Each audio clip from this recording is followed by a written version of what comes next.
Welcome back to the Fixed Ops Roundtable. Ryan Maher, the CEO of BizzyCar, is with us as we go across the country, stopping in St. Louis on the Route 66 road trip. Ryan, welcome back to the Fixed Ops Roundtable. Ted, great to be with you today. Ryan, great to see you. It was just a couple years ago that I met you and heard about BizzyCar. And, within about 30 seconds, I knew that these folks, you had the messaging together like very few companies do. And I'm not surprised that you're out today growing, building, launching new products, acquiring more funding. Congratulations to you and the BizzyCar team. Thank you. You and I first started talking a few years ago, I think maybe we had 200 stores, and now we're almost 10x that. So it's exciting to see and feel the growth, and it's great to be back with you today. Congratulations. And you really have identified an area that dealers need help with. We'll talk about that today, not just on the recall side, but on the retention side and using recalls as the strategy. Yeah, we say recalls as the hook. Yes, and a very effective one. And a lot of market forces playing into fixed operations now. So first, Ryan, I want to bring our audience up to date. You came out recently, annual recall report. You study trends and insights, and maybe you want to share some of that today with our audience. We'd love to. So most people don't know, even dealers like me. I mean, I didn't even really know how many recalls there were on the road, but it's about 70 million cars in the United States have a safety recall. About 1 out of 4 cars on the road. And last year alone in the United States, we recalled a little over 27 million vehicles. We're fresh off into 2025, and just last week, another million plus recall from Stellantis. So a lot of recalls out there, and we're on a mission to get them all fixed. I saw in the report, did I read this right, that Tesla leads in recalls? They do. And what's interesting about that is while Tesla is really moving toward this OTA, over the air updates, and while the vast majority of their recalls were able to be completed over the air, not all of them. And I know our industry and is trying to move as in an EV software defined architecture role, but you just can't make that happen. I saw Jim Farley an interview with CNBC or a podcast a week or two ago, and he was talking about how all these cars, they're so complicated and they have so many different vendors, and when you have a problem with a vehicle, it really requires an army of people to help repair them. I know we're moving, at some point 5-10 years down the road, we'll have more of that SDA OTA over the air updates. But until then, it's all about getting a hold of the customer, alerting them to the recall, and getting them in for repair. What a great message. And like you mentioned, it's about safety and reaching out to the customer about safety. So you're able to do that. And Ryan, the complexity of these vehicles is just going to continue to go on and on. It's incredible, Ted. The amount of parts that are on these vehicles today, even EVs that are supposed to have fewer, 30% fewer parts than their internal combustion engine counterparts. Understood, but these parts are brand new. The technology is brand new. And anytime you have something that's brand new, you're invariably going to have problems with it. And that's what we're seeing even on these EVs, on these electric vehicles. There's a lot of challenges with the battery systems and the drivetrains. And unlike an internal combustion engine, which is highly modular, you can go in there and you can replace one part to fix it. On an EV, when you have to replace something, it could be a $3,000 or $5,000 or $10,000 repair. And that's what's happening as EVs emerge. And the technology is getting better, don't get me wrong. And I'm all for innovating in our space. But it's going to be a long road ahead before the EVs are really on parity with the ICE vehicles. And did I see that electrical systems dominate in this report? I think it makes sense, right? Electric vehicles. I was talking to one of my technicians in our stores right before the holidays, and he was telling me if he could go back to tech school, he would have gone back and had more training on electrical. And it's just the future of the way our industry's going. All these electric vehicles, you really need to know a lot about the systems architecture and reprogramming and buses and how all things come together. You almost have to be an electrician to be a technician today. One of the really smart things that I think you've done at BizzyCar, just from what I hear from dealers on the roundtable, is the parts component and making sure the parts are on hand when the customer shows up. Because I can't tell you enough times, myself included as a customer, going into the dealership for the recall, and you know what happens next. Yeah, we always joke with our dealers, or when we're talking, we launched 2 OEMs at the end of 2024. Kind of we're getting near the end. We have almost every OEM on the platform now, and Do when you I sit there really? and Wow. what's that? Do you really?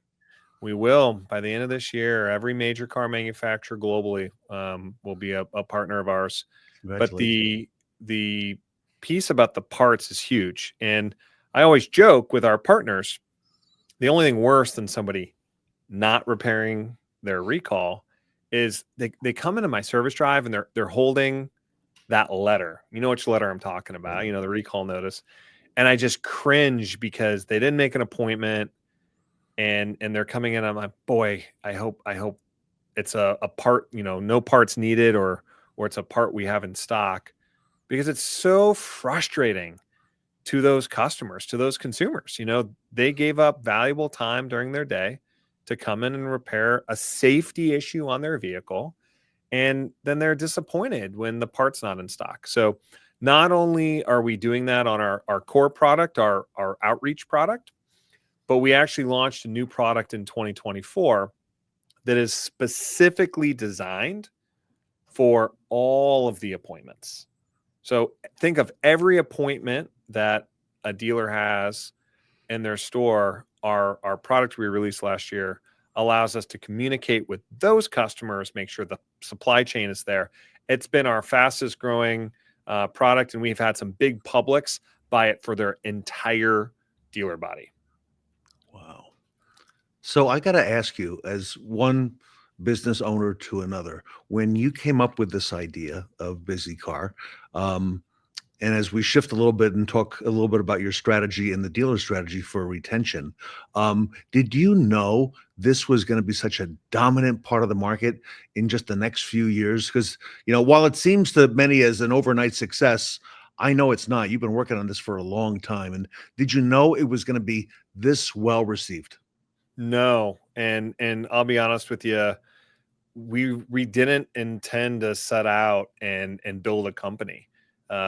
We were truly just dealing with the pain of Takata airbag recalls, Yeah. and it was right when COVID was starting, and the world was coming to a halt, and we were just trying to keep technicians busy. People were shutting down the world. We Yes. were in crazy territory. This is 5 years ago, and finally, as we started coming out of COVID, we said, "Hey, I think we have something here." And where things really changed for us was going and getting consumers, alerting consumers to recalls, and doing it in a digital way. And the end result was huge improvement in retention for our dealer customers. We have some customers that are seeing as much as 35 to 40% lift on their retention improvement, which is crazy because some of the other tools in our space are providing 3 to 4% lift. So when you can see that in a store and it's palatable and it's actionable, dealers are really happy. And Ryan, you figured out how to do this where the dealer and you just have to figure out how to turn it on. I mean, you set the parameters, but I mean, once it gets going, there it goes. Okay. And it's working, and you alleviate a lot of pain and stress and pain points for the consumer. Again, the safety factor, huge. And the fact that we need to retain these customers. Yeah. So by far the biggest thing for us is making sure that nobody in the store has to click any buttons. And it's always amazing to me when we launch a new customer and they say, "Hey, where's my login?" And I'm like, "What are you talking about? Like, you didn't pay attention at all to the sales pitch. we do all of this work for you. And maybe we were a little ahead of the game with AI, Yeah. but now people are starting to realize we're not selling software. We're selling outcomes. And that's the way that things should be. That's the way that software should work in our industry today, is it has to deliver value. I'm not going to sell you a tool that then you got to spend hours and hours training on. Dealers don't have time for that. Is fixed ops becoming the front of the store now, Ryan? I think in the next 3 years, especially as EVs become more and more prevalent. I mean, we just saw Tesla overtook Audi in global car sales this year. You're going to see, I mean, we can kick and scream all we want to about it, but EVs are here. Mm-hmm. And if you don't have a plan as a dealer for your EV strategy, and for us in our world, we're taking a mobile first strategy with EV. Okay. If you don't have a strategy for EVs, what are you going to use? What's your loss leader? There's no more oil change, right? There's no more 50% off coupon on your oil change. So what are you doing to drive people back? And we believe that EVs are here to stay. And if you want to see that retention improvement, if you want to feel customers for life, you've gotta start shifting the strategy. Okay. So you're doing that, and you've done that using recalls as a retention strategy. Speak to us about that. You told us the big numbers in recalls. Warranty also, this plays into warranty. Warranty rates are increasing. It's a very important and big part of the dealer's income. Yeah, So- it is. And here's the way that we look at the world. Mobile, you have to have a mobile strategy in okay. 2025. Okay. The thing I always joke about, my father, I'm a third generation dealer. My father in the 90s was trying to convince his service managers, we have to do express service. And the service managers kicking and screaming. I mean, they're like, we're a car dealer. We don't do oil changes, right? That's where we are today with mobile, right? You have to look at mobile as the new thing in our space. And people always say, oh, it doesn't pencil, the math doesn't work. Well, yeah, I mean, if you compare it to main shop, it doesn't, but that's like comparing express to main shop. They're different. There's different components to them. Just like you can't do every type of service job with an express technician, you can't do every service job mobily, but they are retention tools. They are customer experience tools. And as part of that, you can do about 70% Mhm. of all warranty, safety recall warranty work out in the field, meaning do it mobily. Now that'll vary geographically. You're not going to do a certain repair in Minneapolis in January, right? It's cold out there. But if you are trying to figure out mobile, a great place to start is with recalls. Yes. Our good friend together, Ed Roberts at Bozard Ford Lincoln. So he just shared the numbers with me this morning. I don't know if you're privy to them, but let me have you take a guess. So he's up to over 40 mobile vans now on the road. Do you have any idea? Can you take a guess as to how many mobile repair orders they opened and closed last year in 2024? Take a guess, because I was Oh my astounded God. by I was astounded. It's more than It most has to dealers be do. in I mean, Ed's an incredible leader and champion for not just mobile, but all things process. I'd have to get 40. I mean, he's probably running 2 ROs a day, 80. I don't know, 1,500, 2,000. Last year, they closed 22,000 Oh my mobile repair God, I wasn't orders. even close. I almost felt I was like you. I was like, "What? You gotta be kidding me. 22,000? That's more Yeah, than most dealers do in the main shop." it is. And if I'm just doing back of the napkin math here, Sure. think about that. For 40 trucks, in order to add 40 service bays, that would probably cost a dealer land, building, equipment. You're probably looking 10, 12, 15 million dollars of capital equipment, and you still haven't changed the customer experience. He's got what, 40 trucks, 100,000 a pop, 4 million. It's a fraction of the cost. Fraction of the cost. And I bet you, I mean, I know Ed pretty well. I bet you those trucks are super profitable. And they're driving billboards around St. Augustine. And the other thing I learned, When I was there last month speaking to him and to Jeff King, whom I know you know, um, they said it's not unusual to go an entire month and have 100% complete customer satisfaction on all the perfect CSI on all of the surveys coming back on these mobile ROs. And Ryan, I can see why you've made mobile a big part of the BizzyCar strategy. Yeah, mobile's been huge for us, and I'm not surprised to hear these numbers from Ed. For those of you who are watching or listening, if Ed is incredibly humble, and I've been down to his store multiple times. It's one of the most incredible Ford Lincoln operations. There's a restaurant in the store. I mean, he's got it figured out, and people love working there. But the key to, I think, a lot of that success is he's willing to innovate, and he's willing to try new things. And mobile, a lot of dealers will do it kicking and screaming. They'll say it doesn't work, it won't work in my market, and it's a farce. I mean, mobile apps, not only does it work, not only is it incredibly profitable, but it is a great way to get your brand out to your customers. And you sell more cars. Like, at the end of the day, I'm a car dealer. I want to sell more cars, and this is how you do it. All right. So you're working with dealers on the mobile side as well in a big way from what I'm hearing around the country. Tell us a little bit more about that. So mobile was something 2 years ago that we were hearing from our customers, meaning dealers, and they really wanted an opportunity to give a better recall experience. And that started with Service Valet. And Valet is a good tool, but there are a number of consumers, and they don't want their vehicle leaving their home. They don't want to put miles on it. They don't want the safety factor. I get it. You got to provide options. And so we started working. We'd always had a mobile technician app, but it was really there for just some basic needs. And we sat down with a group of dealers and really went nuts with mobile. And we went from having about 10 dealers on our platform, and we have over 500 now that are using our mobile ecosystem. Over 400 alone last year that we signed up.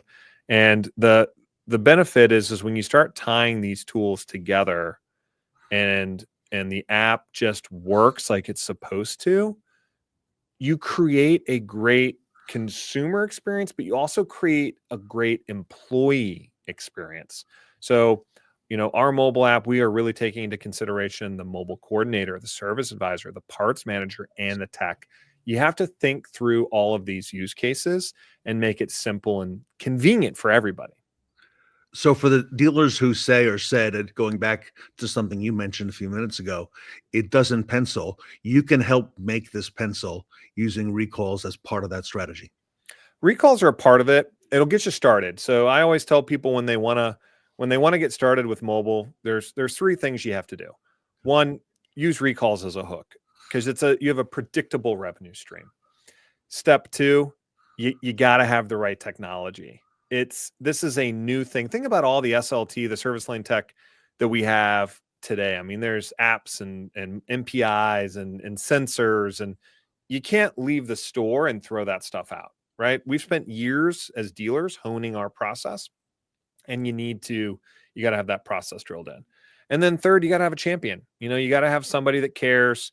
I talk at a lot of 20 groups, and I talk to dealer principals, and they say, oh yeah, we're going to do mobile. And then I come to their store 60 days later, and the service manager, the truck's parked in the back lot. The service manager just doesn't care. And if you don't have buy-in from the service manager, you can't win. So those are the three ways you get started. And if the technology and the recalls are something that you can buy from a single vendor, then you're going to be successful. All right, Ryan, and you make it easy for dealers to get on board with BizzyCar. Speak to us about that, because I've heard so many dealers say it's very attractive. It's an easy decision, and tell us a little bit. And I know you have many franchises you're working with. Yeah, so we work with all the domestics, all the Japanese, all the Koreans, and we're just about to finish with the Germans, hopefully. But the way in which we onboard a dealer on the recall side, so kind of taking a step back here from mobile, The way that we do things on the recall side is we call it automagical. You come in, we hook into your DMS, we hook into your service scheduling tool, and boom, the magic just occurs because we're doing everything. We're doing the outreach, we're doing the scheduling, we're doing the parts integration, and the customer gets to do it straight from their cell phone, from their text. So we drive profit. We're driving profit into the service lane, and nobody has to touch it. It's touchless. Then you start combining that with other recall tools. There's tools, there's new products we released last year. There's new mobile solutions that we've released. You start bundling all of this stuff together, and it just creates for an outstanding experience. Our customers are the dealers, but the dealers' customers are the consumers of these cars, the people that are driving around. We have to look at this holistically, and as a result, I mean, we retain over 90% of our customers stick with us year over year over year. I mean, that's unheard of in this industry because we just keep things simple. And if dealers don't need another complicated widget, they need a solution. Ryan, what's next? Where is this going? I saw last fall BizzyCar raise some money. I don't know if you want to speak to that a little bit, but you're continuing to serve the industry in this technology space, and it's really unique what you're doing. Yeah, so we've raised $30 million of venture and growth equity. Wow. And we're just getting started. We've formed a great partnership with Dealer Tire as part of that, but there are some other people that we partnered with as well, and we'll be releasing that here in the next few weeks, next few months, and we really want to transform the way in which not just recalls get done, but in the way in which fixed operations get done in our industry. We believe technology. We're just starting to scratch the surface with what we're doing with AI. We've expanded internationally. We operate in Canada now. We're going to other countries. There is a lot more that we can do that we've been working on for the last year, and we're going to have some major announcements coming up here in the next few weeks and few months. All right, Ryan, NADA, New Orleans at the end of the week. I understand you'll be there. BizzyCar will be there, and you're setting some appointments to meet with some dealers, I hear. We are our calendars are pretty packed at this point. We'll be in New Orleans. We got a bunch of our team down there. I'm excited to do that. I'll be wearing my dealer hat. I got to go to some dealer meetings while we're there. But we'd love to meet with anybody who is around, who's available. But we do most of our meetings we do remotely, but we're always happy to meet folks in person. And for those not going, best place to learn more, BizzyCar.com. BizzyCar.com. That's BizzyCar.com. You can always drop us a note, hello@BizzyCar.com. We're around. We love talking to different folks from different parts of the country, and we have, now our team is pretty well dispersed, and there's pretty much a dealer car rep within about an hour's flight of every dealer in the country now. Congratulations to you and all the great news coming out of BizzyCar and all the good you're doing for the industry. Thank you. Well, we're mission driven. We're excited to make cars safer on the road, and if we can drive profit while we're doing it and increase retention, then it's one of those rare products where everybody wins. Everybody, if you haven't heard about it already, BizzyCar, BizzyCar.com. Ryan Maher is the CEO. Visit them on the web. Also, Ryan's email is scrolling at the bottom. They're very active in the fixed ops community and all of retail. They'll be at NADA later this week. And Ryan Maher, thank you for all you do for the industry. Great to be with you, Ted. Great to see you. Ryan Maher from BizzyCar here today at the Fixed Ops Roundtable.